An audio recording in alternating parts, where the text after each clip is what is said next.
सरकारले नेपाली सेनालाई उच्च सतर्क अवस्थामा रहन निर्देशन दिएको छ। सिंहदरबारमा बसेको राष्ट्रिय सुरक्षा परिषदको बैठकले नेपाली सेनाका तलैसम्मका युनिटहरूलाई उच्च सतर्कता अवस्थामा रहन निर्देशन दिएको हो।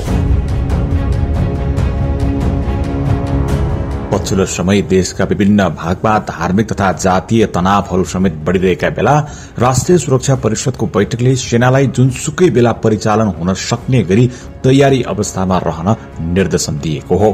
पछिल्लो केही समय यता सुनसरीको धरान, सर्लाहीको मलंगवा र बाँकेको नेपालगंज सहितका स्थानमा सुरक्षालाई चुनौती दिने गरी धार्मिक तनाव बढ़दै गएपछि सेनालाई यस्तो निर्देशन दिएको हो। साथै सीमा क्षेत्रमा देखिएका अवैध गतिविधिहरू रोक्नलाई समेत नेपाली सेना तयारी अवस्थामा रहनुपर्ने बताइएको छ। सुरक्षा अधिकारीहरूले सामाजिक एकता, सद्भाव र सहिष्णुतामा प्रहार गरेर समाजलाई अशान्तिको दिशातिर लैजाने तत्वहरू सक्रिय रहेको निष्कर्ष समेत निकालेका छन्। धरानदेखि शुरू भएको अशान्ति फैलाउने प्रयास मधेसमा पनि सक्रिय रहेको सुरक्षा सम्बद्ध अधिकारीहरूले बताएका छन्। नेपालगंजमा हिन्दू र मुस्लिम समुदायबीच धार्मिक तनाव बढ़ेपछि कर्फ्यूको अवस्था छ। यहाँको तनाव रोक्न मंगलबारदेखि नै नेपाली सेना र सशस्त्र प्रहरी र नेपाल प्रहरी सहितको टोली परिचालन गरिएको छ। अझै पनि कर्फ्यू जारी नै छ। देशका विभिन्न भागमा दुई समुदायबीच हिंसाको अवस्था उत्पन्न हुन थालेपछि सुरक्षा समितिको बैठक बसेको थियो र बैठकले नेपाली सेनालाई जुनसुकै अवस्थाको लागि पनि तयारी अवस्थामा रहन निर्देशन दिएको हो।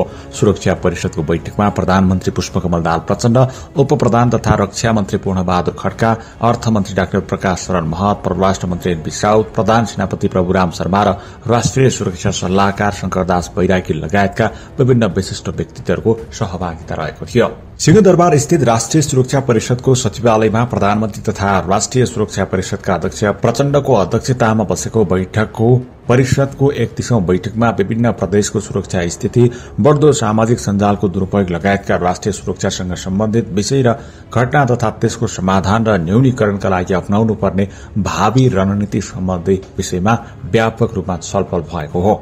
नेपालले भूराजनीतिक र भूरणनीतिक अवस्थितिका कारण आकलन गरिए भन्दा फरक ढंगबाट सुरक्षा चुनौतीको सामना गर्नुपर्ने समेत देखिन्छ।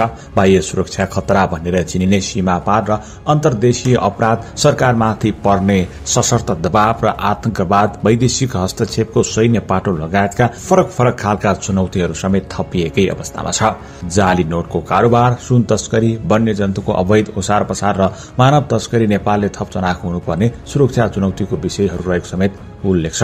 राष्ट्रिय सुरक्षा माथि देखिएका यस्ता खतरालाई निस्तेज पार्न सुरक्षा निकाय र सरकारी निकायका संवैधानिक प्रावधानहरू प्रष्ट नै छन्। बाह्य सुरक्षा खतरासँग जुझ्न द्विपक्षीय एवं बहुपक्षीय सञ्जालको निर्माण र त्यसको कार्यान्वयन सहजै गर्न सकिन्छ, तर आन्तरिक सुरक्षा खतराको प्रारूप र परिधि यति छिटो फेरिने गरेको छ त्यससँग जुझ्न विभिन्न निकायको समन्वय समेत पर्याप्त देखिँदैन। सुरक्षा खतराको पहिचान र आकलन सुरक्षा निकायका सम्बन्धित इकाइको मात्र जिम्मेवारी हो भनेर नपुग्ने बताइएको छ। सुरक्षा क्षेत्रलाई नेपालका सन्दर्भमा नेपाली सेना, सशस्त्र प्रहरी बल, नेपाल प्रहरी र राष्ट्रिय अनुसन्धान विभागमा मात्र सीमित गरिने बहसले साँघुरो घेरामा सीमित गर्छ। संसद, न्यायालय र न्याय प्रणाली, संसदीय समितिहरू, कारागार व्यवस्थापन र निजी सुरक्षा एवं पूर्व लडाकुहरू समेत सुरक्षा क्षेत्रको व्यापकताभित्र पर्ने बताइएको छ। साना हतियारको अवैध ओसार पसार, नागरिकको तहमा बदलाको भावना, विपरीत राजनीतिक आस्थाका आधारमा हुने राजनीतिक हिंसामा बढ़ोत्तरी, दण्डहीनता, सशस्त्र द्वन्द्वकाल भन्दा पनि युद्ध समाप्ति घोषणापछिका अप्ठ्यारा जटिल सुरक्षा चुनौतीहरू हुन् जुन नेपालमा अहिले पनि व्यापक रूपमा रहेको बताइन्छ। गृहमन्त्री नारायण काजी श्रेष्ठले देशको बहुजातीय, बहुधार्मिक, बहुभाषीय र बहुसांस्कृतिक मौलिक पहिचान रहेको विशेषतामाथि प्रहार गर्ने प्रयास भइरहेको समेत बताएका छन्। हाम्रो विविधता बीचको एकता, सद्भाव र सहिष्णुतामा केही समय यता प्रहार भइरहेको छ, यसमा आँच पुर्याउने, कमजोर पार्ने काम भइरहेको छ, गृहमन्त्री श्रेष्ठले भने। जानाजान वा अन्जानमा द्वन्द्वको दिशातिर यो समाजलाई धकेल्ने काम भइरहेको संकेतहरू देखा पर्न खोज्दैछ। केही गतिविधिहरूले गम्भीर प्रश्न चिन्ह उठाइरहेका छन्। अहिलेको स्थितिमा सुरक्षा निकायहरूले सामाजिक एकता र विविधता बीचको एकतालाई कायम राख्ने गरी काम गर्नुपर्ने समेत बताएका छन्। सामाजिक एकता कायम गर्न सक्यौं, राष्ट्रिय एकता कायम गर्न सक्यौं भने हाम्रो मौलिक परम्परा, मूल्य र संस्कृतिको पनि रक्षा गर्न सक्छौं। आफ्नो परम्परा, धार्मिक आस्था र मूल्यको रक्षा गर्ने नाममा एकअर्काप्रति लक्षित हुन थाल्यौं भने त्यसले देश र समाजलाई गम्भीर नकारात्मक असर पुर्याउनेछ। नेपालमा राजनीतिक परिवर्तनपछि सत्तासँग जनताको बढ्दो आकांक्षाको तहमा पुग्न सरकार असफल भएपछि उत्पन्न हुने संकट पनि उत्तिकै सुरक्षा जोखिमपूर्ण रहेको बताइएको छ।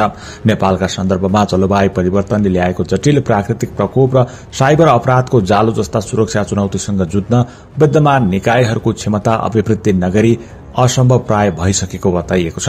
यस्ता सबै खाले सुरक्षा चुनौतीसँग जुझ्न नेपाल प्रहरी, नेपाल सशस्त्र प्रहरी बल र राष्ट्रिय अनुसन्धान विभाग प्रत्यक्ष क्रियाशील हुन्छन् भने नेपाली सेनालाई यस्ता पक्षले उत्पन्न गर्ने जटिलताको समाधान गर्न सरकारले परिचालन गर्ने गर्छ। नेपालमा अस्थिर राजनीतिलाई सदैव आन्तरिक सुरक्षा खतराको शीर्ष स्थानमा राखेर विश्लेषण गर्ने गरिन्छ। शान्ति सम्झौतापछि राष्ट्रिय राजनीतिमा पहिचानवादी र क्षेत्रीय दलहरूको उपस्थितिले संसदीय समितिमै हिस्सा ओगटिसकेको छ र संघीय शासन प्रणाली अन्तर्गत स्रोतको बाँडफाँडलाई आधार मानेर संघ, प्रदेश र स्थानीय तहबीच पनि विवादहरू देखिन थालेका छन्। नेपालका चारैवटा सुरक्षा निकायका आफ्नै संवैधानिक दायित्व, सांगठनिक संरचना र दैनिकी छन्। आन्तरिक सुरक्षा चुनौतीको मूल्याङ्कन, संकलन र त्यसको संवेदनशीलताको आधारमा अनुसन्धान विभाग, शान्ति सुरक्षा र अपराध नियन्त्रणमा नेपाल प्रहरी एवं सीमा सुरक्षा तथा विपद व्यवस्थापनमा सशस्त्र प्रहरी बलका दैनिक कार्यहरू सम्बन्धित संगठनको ऐनले नै निर्दिष्ट गरेका छन्। भौगोलिक अखण्डता र सार्वभौम सत्ताको रक्षा गर्ने संवैधानिक जिम्मेवारी पाएको नेपाली सेनालाई निर्वाचनका आन्तरिक सुरक्षा खतरा लगायतका बेलामा मात्रै सरकारले राष्ट्रपतिको स्वीकृतिबाट र अन्य अवस्थामा संकटकालीन प्रावधानको संवैधानिक अधिकार प्रयोगपछि मात्रै परिचालन गर्ने विधि स्थापित छ।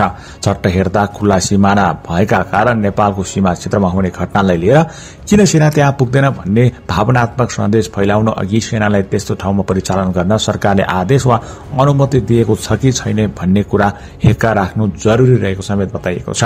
नेपालमा जबदेखि द्वन्द्व समाधान र मध्यस्थता मार्फत राजनीतिक संस्कृतिको बनोट निर्माण भयो र राज्य व्यवस्थाका मूल चरित्रमा संघीयता र समानुपातिक प्रतिनिधित्व थपियो, सुरक्षा संवेदनशीलता पनि थपियो नै, वर्षौंसम्म राज्यका निकायमा देखिएको सामाजिक एकाधिकारको प्रतिबिम्ब तोडियो, त्यसले ल्याएको हलचललाई मत्थर पार्दै दिगो शान्ति र स्थायित्वको गोरेटो बनाउने क्रममा रहेको नेपाललाई सो मार्गचित्र कोर्नमा प्रभावकारी संयन्त्र संसद नै हो।